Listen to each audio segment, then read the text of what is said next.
Me gostaria de empezar saludando a los organizadores y a todos los participantes del Gran Foro de las Artes, de la Cultura, la Creatividad y de la Tecnología. Saludar a todos los participantes e agradecer a invitação. Eu vou falar em português porque são temas complexos e me queda mais fácil começar.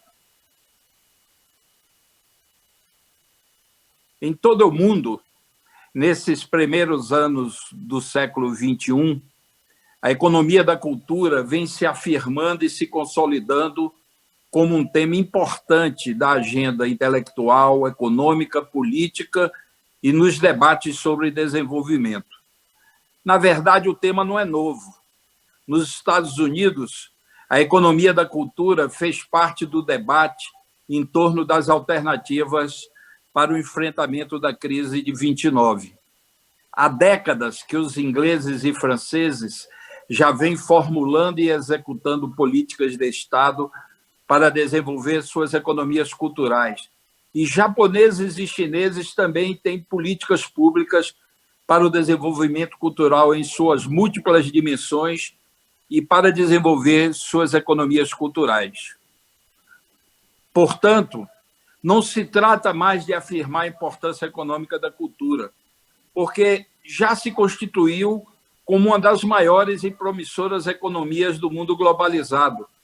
E não me parece que o desafio seja criar uma economia, já que ela existe, tem força, move muito dinheiro e emprega muita mão de obra, inclusive em nossos países. Nosso desafio é formular e levar à prática uma estratégia abrangente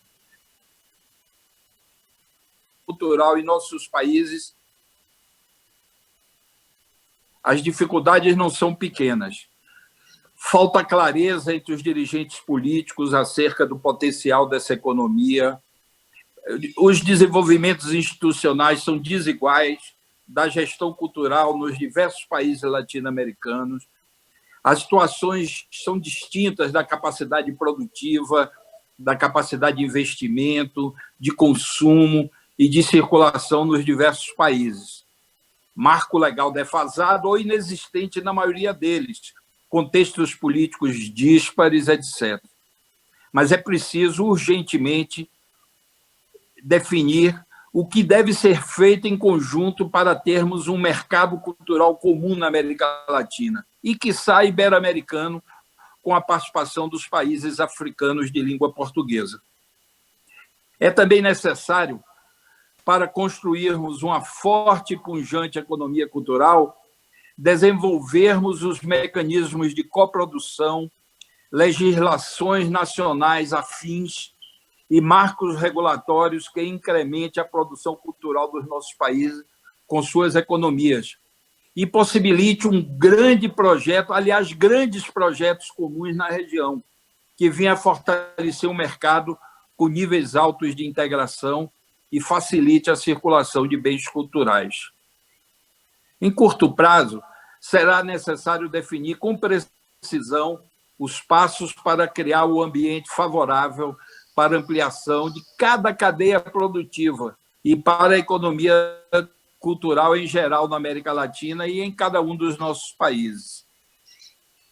Uma primeira questão incontornável e vital para o pleno desenvolvimento da economia da cultura, nem sempre devidamente valorizado nas análises dos economistas e estudiosos, é a importância das políticas de Estado.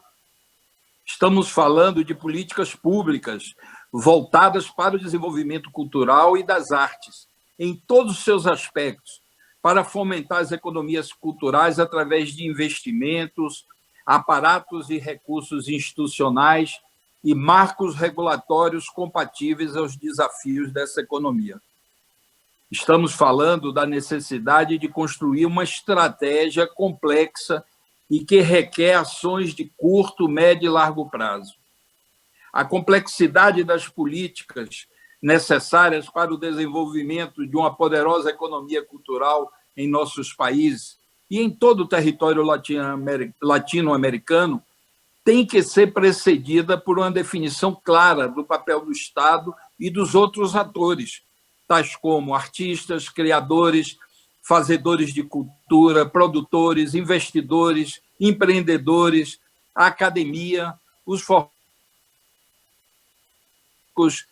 gestores, técnicos, etc. O debate excessivamente ideológico e anacrônico, vigente desde o final do século passado e calcado no receituário neoliberal sobre o Estado, não contribui para a economia da cultura, nem para nada, porque só nos enfraquece e nos afasta do nosso caminho. Precisamos nos concentrar em construir um consenso em torno da importância dessa economia para o desenvolvimento dos nossos países, quase todos dependentes da exportação de commodities agrícolas e minerais. E precisamos nos voltar para a formulação dos componentes dessa estratégia, definindo com clareza o papel de cada ator, público e privado, e quais as políticas públicas adequadas para o desenvolvimento cultural dos nossos países e para toda a região. Precisaremos ter clareza dos processos e ferramentas a serem implementadas, ações nítidas para os diversos atores. Os aparatos institucionais e os instrumentos legais adequados e investimentos necessários, atuando com base em critérios de políticas públicas e tendo como sustentação a participação e a sinergia com os artistas, criadores, ações culturais da sociedade, com os empreendedores da iniciativa privada também. Só os Estados nacionais podem, de fato, criar esse ambiente em toda a sua complexidade e serem os avalistas dessa ambiciosa ferramenta dos desenvolvimentos nacionais e dessa sinergia regional. Como a economia, tem singularidades que não permitem sua redução aos padrões de análise e formulações próprias da economia convencional. Para garantir o desenvolvimento dessa importante economia para nossos países, é preciso tratá-la considerando sua complexidade, suas singularidades e sua interação e capilaridades com outras dimensões da sociedade. É uma economia que se realiza em contextos de sutis interações entre preservação cultural e liberdade de criação, continuidades e rupturas, memória e inovação, modos de apropriação e acesso pleno. E é assim que suas atividades e manifestações, incluindo as linguagens artísticas, adquirem significados, produzem satisfação intelectual, deleite estético, ampliam a autonomia e o protagonismo dos indivíduos, grupos e populações, além de gerar emprego e renda. As economias das culturas se desenvolvem em interação profunda com praticamente todas as dimensões da condição humana e da vida em sociedade, a tal ponto que nada que seja humano pode ser, a rigor, considerado uma externalidade dessa economia ou dessas economias. A economia da cultura também não pode ser desassociada de outras dimensões da própria cultura. Pelo menos duas outras dimensões da cultura se destacam como fundamentais e têm incidência direta sobre o desenvolvimento dessa economia. A dimensão simbólica da sociedade, que incorpora tudo que na sociedade ultrapassa a dimensão estritamente funcional e que adquire significados, valores, saberes e fazeres, visão de mundo, ritos, ritmos, festas, folguedos, danças, culinárias, sotaques, livros, filmes, teatro, dança, circo, tecnologias, quadros, jogos eletrônicos e muitas outras formas de produção e interação simbólica que permeiam nossas vidas. A outra dimensão relevante da própria cultura para as políticas públicas e para o desenvolvimento da economia é a cultura enquanto direito humano, enquanto direito de todos. O acesso a bens, serviços e equipamentos culturais, assim como a garantia para a livre manifestação das expressões, são direitos humanos fundamentais e condições basilares para o desenvolvimento humano. E, como tal, o desenvolvimento das nossas sociedades são questões indisputáveis da ação do Estado democrático. Essa visão, para além da dimensão puramente econômica, desenvolvimento cultural e, a longo e médio prazo, cria as melhores condições para o desenvolvimento de uma forte economia cultural. Além do mais, hoje em dia, na maioria dos países latino-americanos, incluindo o Brasil, o acesso a esses bens culturais é mínimo, por falta de uma ação dos Estados no sentido de incorporar a cultura como parte do projeto de nação e como um direito de todos e também como a base para uma economia cultural forte. Essas três dimensões da cultura, segundo o nosso ponto de vista, são intrinsecamente ligadas e interdependentes. Se tivéssemos que defender uma dessas dimensões como primordial em relação às outras, seguramente a dimensão simbólica é a que necessariamente seria tratada como seminal e matricial do desenvolvimento cultural, porque tanto o direito de acesso quanto a economia cultural se realizam a partir dela. Por outro lado, quanto maior e mais universalizado for o acesso à cultura, maiores possibilidades de desenvolvimento terão as linguagens artísticas, a produção cultural em geral e suas economias. Um outro aspecto fundamental da economia da cultura é que muitos dos bens, serviços, atividades e equipamentos culturais estão na base das condições de desenvolvimento do chamado capital humano. O acesso a livros, filmes, festas populares, monumentos, músicas, peças de teatro, exposições, acesso a informações pela internet e a outras formas de bens e serviços culturais, seguramente ampliam horizontes e possibilitam àqueles que têm acesso chances muito maiores em muitos aspectos de suas vidas. Como, por exemplo, melhoram as atividades profissionais e certamente melhoram as condições de desenvolvimento da sociedade, tanto na qualificação para o desenvolvimento da economia em geral, pela maior capacidade de inovação da sociedade, de criar e lidar com novas tecnologias, como também qualificando as relações sociais em geral, permitindo que individual e coletivamente melhorem o entendimento do mundo que vivem e certamente potencializam as condições de enfrentamento dos desafios do século XXI. A cultura é, portanto, estratégica para agregar valor a outras dimensões da vida dos indivíduos e da sociedade. Impactos positivos da cultura podem ser observados na economia em geral, na vida política, na qualificação das relações sociais, em questões de segurança pública, na saúde, na educação, no turismo, na pesquisa científica e tecnológica, no desempenho profissional, enfim, na qualidade de vida e em todas as dimensões relevantes da ação humana, exatamente porque a cultura é fundante e determinante. Sem falar que, em termos econômicos, mais gente buscando e tendo acesso e consumindo produtos culturais significa fortalecimento dos mercados culturais e, portanto, possibilidades de um maior desenvolvimento das economias da cultura. E quanto maior for essa economia, mais possibilidade de acesso dos cidadãos e cidadãs e de investimentos no desenvolvimento cultural e mais emprego e renda. Esses processos complexos apontam para a importância das políticas públicas e passam por investimentos que necessariamente terão que ter também a participação do Estado. Investimento em museus, escolas de formação e capacitação nas diversas linguagens artísticas, escolas técnicas, linhas de fomento e incentivo à cultura e à atividade artística, linha de créditos para estimular certos elos das cadeias produtivas da cultura, regulação dos mercados, etc.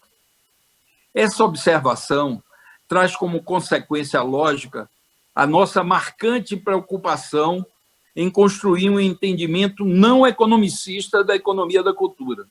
Isso é muito importante. Vou repetir. Essa observação traz como consequência lógica a nossa marcante preocupação em construir um entendimento não economicista da economia da cultura. Ou seja, o entendimento de que certos princípios da racionalidade instrumental orientada a fins, na conhecida expressão de Weber, como a maximização, a especialização, a concentração e a padronização, uniformização, tão marcantes nos processos de modernização e expansão capitalistas, devem ser contrapostos e reequacionados quando confrontado com os princípios tão ou mais relevantes para a arte, para a cultura e para a sociedade humana, como são os princípios da liberdade e autonomia de criação e da criatividade, a liberdade de expressão, o direito à identidade e à diversidade cultural, liberdade de escolha e de combinação entre diferentes estilos, modos e princípios de vida e as condições plenas para o acesso à fruição cultural. O uso da minha parte do termo economia da cultura e não economia criativa não é fortuita. Antes, revela algumas distinções marcantes entre esses dois conceitos. A caracterização da economia da cultura é bastante distinta daquela dada pela força-tarefa constituída em 1998 pelo governo inglês de Tony Blair para definir as indústrias criativas. De acordo com a definição do novo trabalhismo inglês, citação, as indústrias criativas englobam aquelas atividades que têm sua origem na criatividade, habilidades e talentos individuais e que possuem um potencial para a criação de emprego e renda por meio da exploração generalizada da propriedade intelectual. Essa é a definição. Os termos fortes dessa definição são, portanto, criação individual, produção orientada à geração de emprego e riqueza e propriedade intelectual. Ocupa-se o termo economia criativa, ocupa-se de um conjunto restrito das atividades culturais, marcadamente aquelas submetidas às regras vigentes do regime de propriedade intelectual.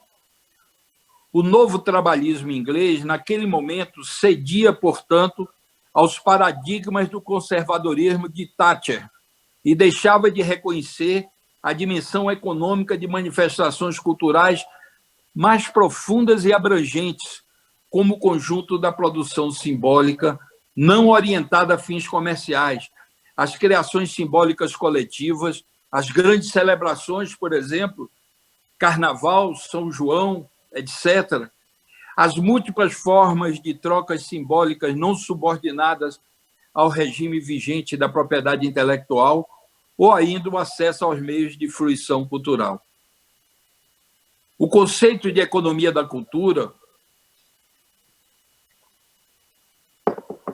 ao mesmo tempo em que reconhece esse conjunto mais restrito de atividades das chamadas indústrias criativas e as inúmeras questões e problemas que eles são associados, incorpora também outras áreas da cultura, deixadas de lado pelo conceito de economia e indústrias criativas. Além do mais, boa parte da economia da cultura, como se apresenta hoje em muitos dos nossos países latino-americanos, não pode ser considerada como atividades industriais. Algumas, porque ainda não assumiram essas características. O cinema no Brasil, por exemplo, já temos uma produção razoável, mas ainda não se pode falar de uma indústria. E outras, porque nunca serão industriais, apesar de gerarem ocupação, emprego e renda. Ou seja, são fatos econômicos relevantes, mas de outra natureza.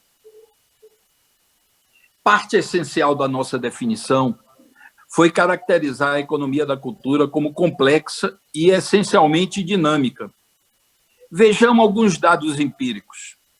Em 1996, os produtos culturais, filmes, música, programas de televisão, livros, revistas, software para computadores, tornaram-se pela primeira vez o maior produto de exportação dos Estados Unidos, ultrapassando todas as demais indústrias tradicionais, incluindo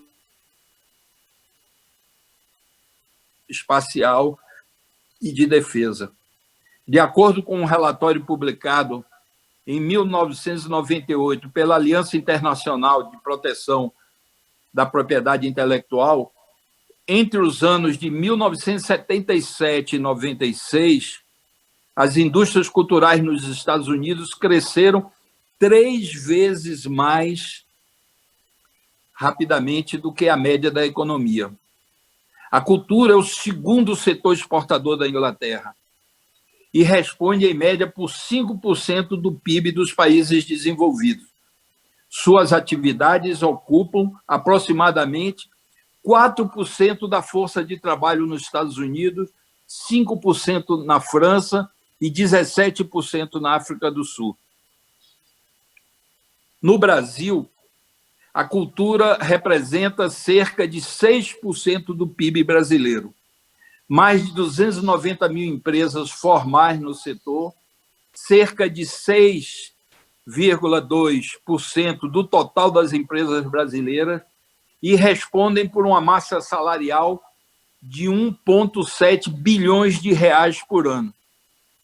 O setor empregava 0,86% do produto interno bruto no início dos anos 90 e já alcança 5,7% em 2004, conforme o IBGE, que é o Instituto Brasileiro de Geografia e Estatística. Outro dado importante é o de que o salário médio dos trabalhadores do setor cultural é de 5,1 salários mínimos, isso do Brasil, contra 3,3 salários mínimos do restante das economias.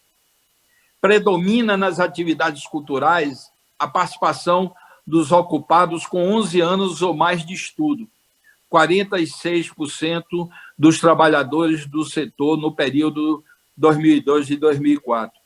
Enquanto que nos demais setores predominam os trabalhadores com menos de 8 anos de estudo, cerca de 40% dos trabalhadores no ano de 2002 a 2004.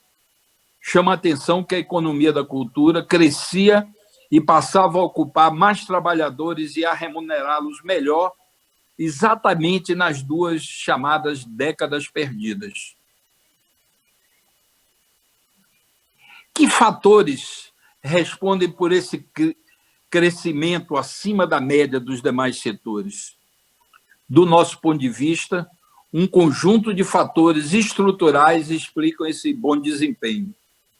E os efeitos desses fatores tendem a se projetar ainda por um longo período.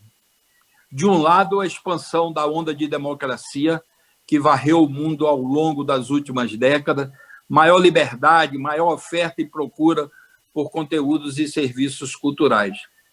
Em muitos países da América Latina, não se pode subestimar a emergência de demandas de acesso à cultura como parte do crescimento de suas economias e do processo de inclusão, mesmo que precária, econômica e social de milhões de pessoas que, com altos e baixos, esses países estão vivendo ou viveram.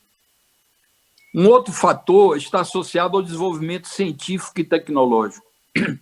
O desenvolvimento e sofisticação de tecnologias e produtos e a elevação do consumo de bens associados à fruição de produtos e serviços culturais, televisão, digital, 3D, reprodutores de música em diversos formatos, computadores, internet, aparelhos de DVD, televisores de alta definição, telefonia móvel, home theaters, tecnologia digital, etc., estimulam positivamente a indústria de conteúdos culturais e são estimulados por elas.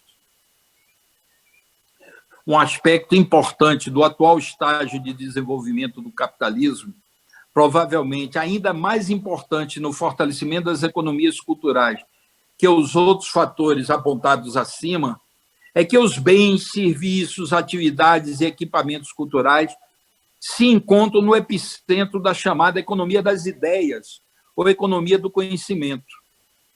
Nessa nova fase da economia mundial, o que está e estará cada vez mais no centro das disputas competitivas são ideias, conceitos e valores, e não meramente os produtos tangíveis como tradicionalmente os conhecemos. Dificilmente, ou melhor dizendo, diferentemente da economia calcada em objetos concretos, sujeitos a retornos estáticos ou declinantes, a economia das ideias alimenta-se da criatividade humana e da sua transformação em bens e serviços em constante recriação. Assim, as ideias embutidas num determinado produto podem ser apropriadas e transformadas em outras ideias e serviços e produtos nos mais distantes locais, desde que os criadores sejam pagos por sua criação e as regras vigentes permitam esses fluxos criativos e que se disponha das condições institucionais que possibilitem a transformação de ideias em novos produtos, serviços e atividades. Vivemos numa região do mundo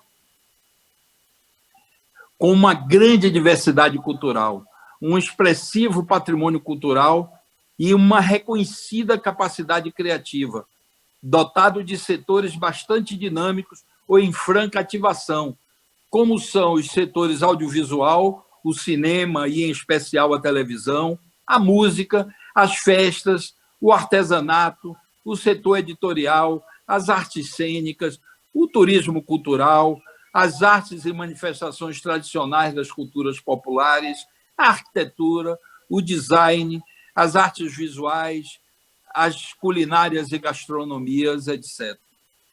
Em cada um desses setores, assim como em outros não mencionados, temos capacidade criativa instalada, muita potencialidade e determinados pontos de estrangulamento. Chama a reflexão para o fato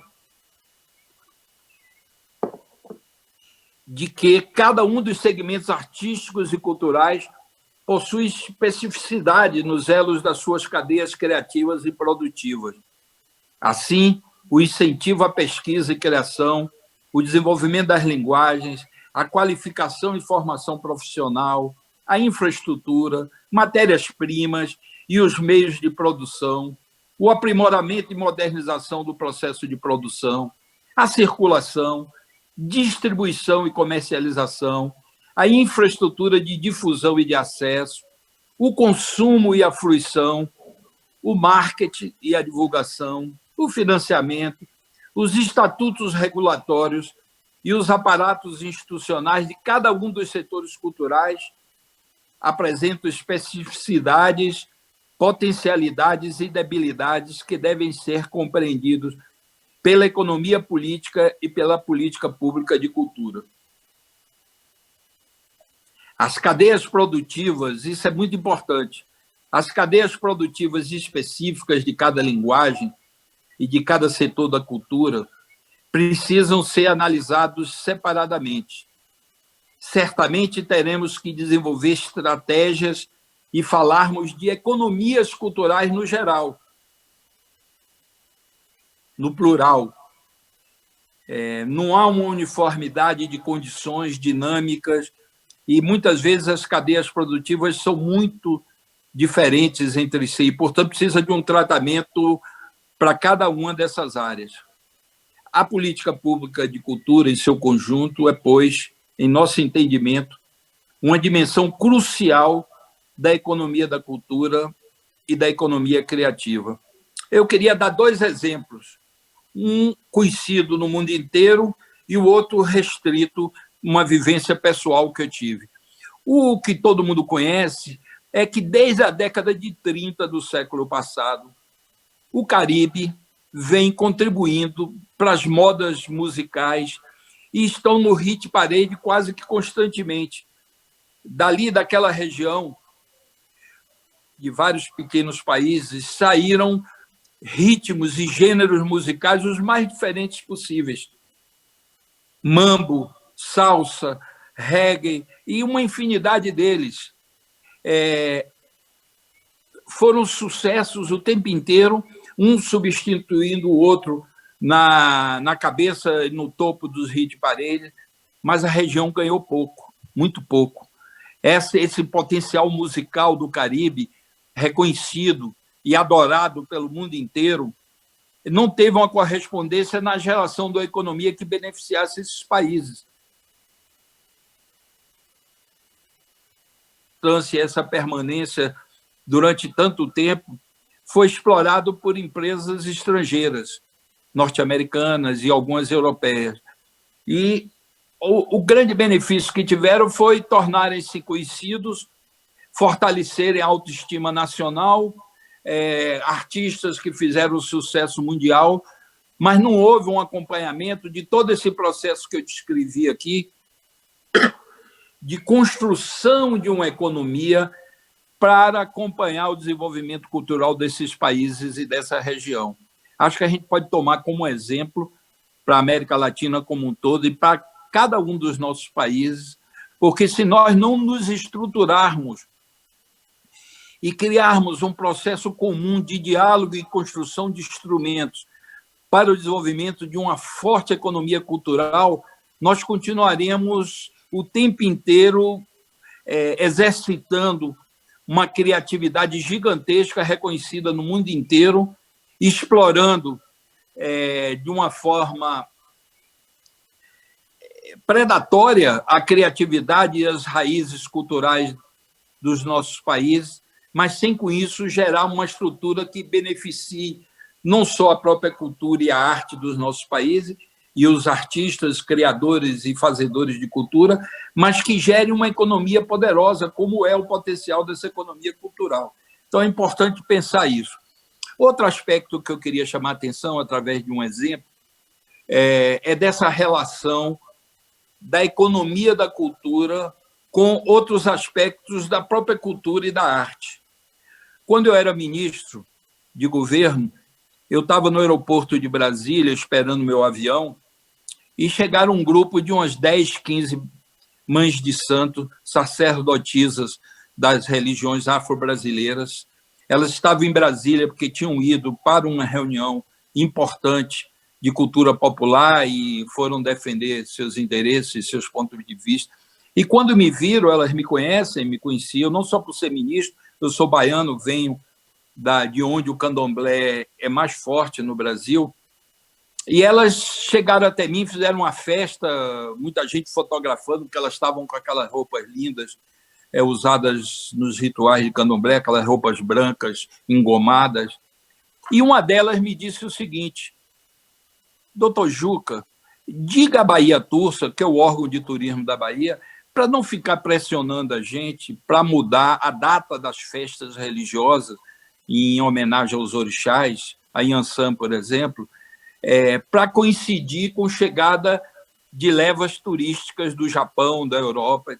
Se nós fizermos isso, nós vamos perder a credibilidade, os orixás vão nos punir e nós mesmos não vamos mais acreditar na nossa religião, porque banalizamos ela.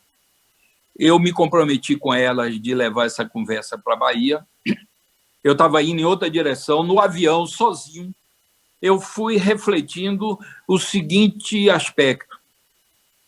Claro que a situação que me foi falada pelas mães de santo era especificamente da área religiosa, que é uma área sagrada que precisa ter um nível de respeito ainda maior do que as outras dimensões da cultura. Mas, no fundamental, o que elas estavam dizendo é válido para outras áreas da cultura também. Você não pode, em nome do lucro, de aumentar a rentabilidade da economia da cultura, prejudicar, afetar e banalizar as estruturas criativas e as manifestações culturais. Porque, se você faz isso, você mata a galinha dos ovos de ouro.